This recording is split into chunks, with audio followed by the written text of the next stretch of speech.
Hello friends, ये mathematics के कुछ क्वेश्चन है जो इम्पोर्टेंट हैं एग्जाम के लिए।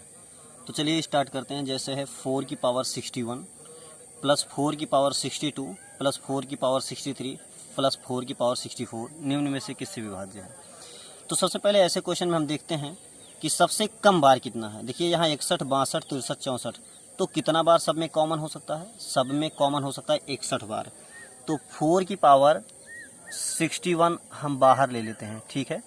तो जब इतना हम बाहर ले लेंगे तो अब सोच सकते हैं आप बचेगा क्या।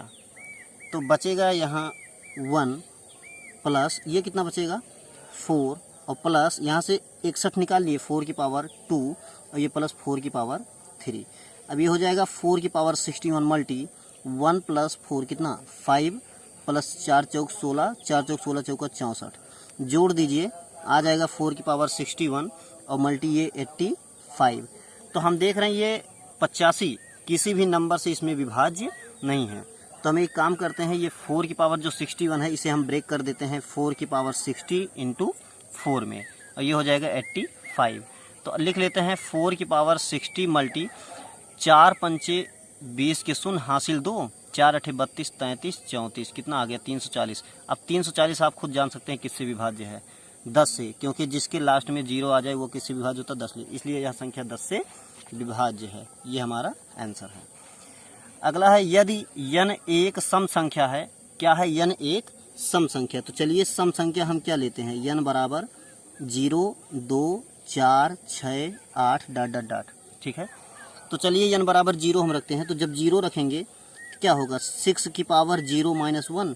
अब 6 की पावर 0 मान कितना होता है 1, 1 में से 1 गया 0, तो इसमें किसी से डिविजिबल नहीं है।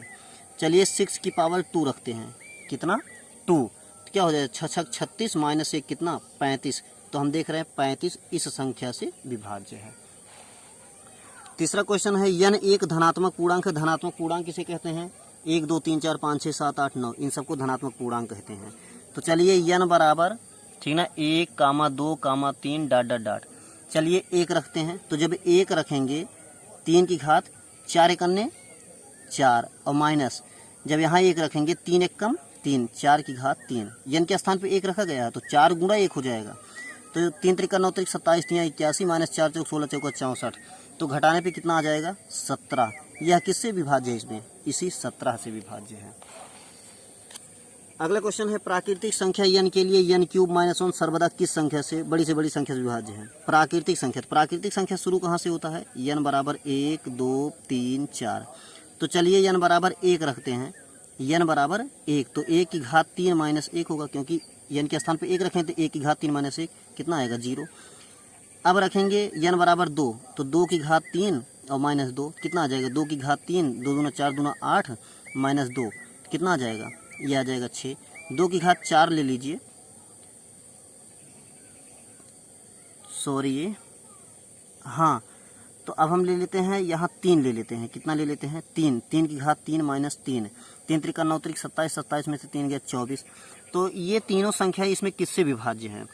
तो हम देख रहे हैं ये तीनों संख्या इसमें 6 से विभाज्य हैं। और भी देख लेते हैं थोड़ा, जैसे 3 की घात 4, 4 की घात 4 माइनस 4, तो 4 चौके 16 चौका 64 चौका 256 और 256 में से 4 जाएगा 6 में से 4 2 5 2 252, ठीक है ना, कितना आया 252। तो अब हम देखते हैं ये किससे विभाज्य है। तो देखिए सर्वदा मतलब हमेशा, हमेशा किससे विभाज्य है, ठीक है। सर्वदा मतलब हमेशा, हमेशा किससे विभाज्य है यही हमें देखना है, ठीक। तो ये संख्या जो है सर्वदा 6 से विभाज्य है। किससे 6 से, क्योंकि देखिए 6 शून्य 0, 6 एक कम 6, 6 चौक 24, तो हमेशा 6 से विभाज्य, इसलिए आंसर 6 होगा। अब अगला है निम्नलिखित संख्याओं को परस्पर गुणा किया जाता है तो गुणनफल के अंत में शून्यों की संख्या कितनी होगी। तो शून्यों की संख्या ज्ञात करने के लिए यहाँ ज्ञात कर लेते हैं 1 गुणा 2 गुणा 3 गुणा डॉट डॉट डॉट 100 तक। तो इस 100 को हम 5 से भाग दे देते हैं, कितना आएगा 5 दूना 10 20। अब इस 20 को हम 5 से डिवाइड कर देते हैं, कितना आएगा 4, तो 20 4 24, ये हमारा 4 आंसर है, ठीक है ना, सॉरी 20 4 24, ये हमारा 24 आंसर है। अब अगला क्वेश्चन है 51 plus 52 plus dot dot dot plus 100 का मान कितना होगा। तो देखिए यहाँ पे हम सॉल्व कर लेते हैं। तो 51 से कोई ऐसा सूत्र तो होता नहीं, तो हम लिख लेते हैं 1 + 2 + 3 + डॉट डॉट डॉट प्लस 100, ठीक। और ये -1 + 2 + डॉट डॉट डॉट प्लस 50। तो याद रखिए ये जब इसे हम क्या लिख सकते हैं, 100 तक लिख सकते हैं, इसे 50 तक। तो 1 2 3 4 50 तक कैंसिल हो जाएगा इससे, क्योंकि ये माइनस में है। तो अब हम यहीं पे क्या लगा देते हैं, फार्मूला क्या होगा, 100 × 101, सबको पता है 1 से 100 तक प्राकृतिक संख्याओं का योगफल, प्रथम 100 प्राकृतिक संख्याओं का योगफल बटा 2, माइनस ये हो जाएगा 50 × 51 बटा 2। तो 2 से ये 50 हो गया और 2 से ये 25 हो गया। तो आ जाएगा कितना, ये हो जाएगा 50 और -1275, घटा देंगे 3775 आ जाएगा, ठीक ना। तो इसमें हमारा ये जो 3775 है यही सही है। अगला क्वेश्चन है 1² + 2² + डॉट डॉट 20² बराबर 2870। तो इतने का मान कितना होगा। अच्छा हम देख रहे हैं इसे 2² यहाँ समझ लेते हैं। हमें मान किसका निकालना है, 2² + 4² + 6² + डॉट डॉट डॉट प्लस 40 का स्क्वायर।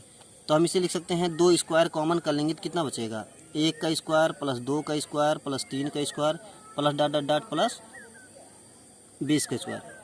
ये 2 दूना 4 और इसके स्थान पे 1² + 2² + 3² + 4² कितना रख सकते हैं, 2870। 2870 गुणा कर दीजिए, 4 0 0 4 7 28 2 4 8 32 33 34 के 4 हासिल 3 4 दूनी 8 3 11, कितना आ गया 11480। तो ये हमारा आंसर सही है। अब अगला क्वेश्चन है यदि a बराबर 11 b बराबर 9 तो a² + b² + ab/a³ - b³ का मान याद कीजिए। तो पहले हम इसे तोड़ लेते हैं।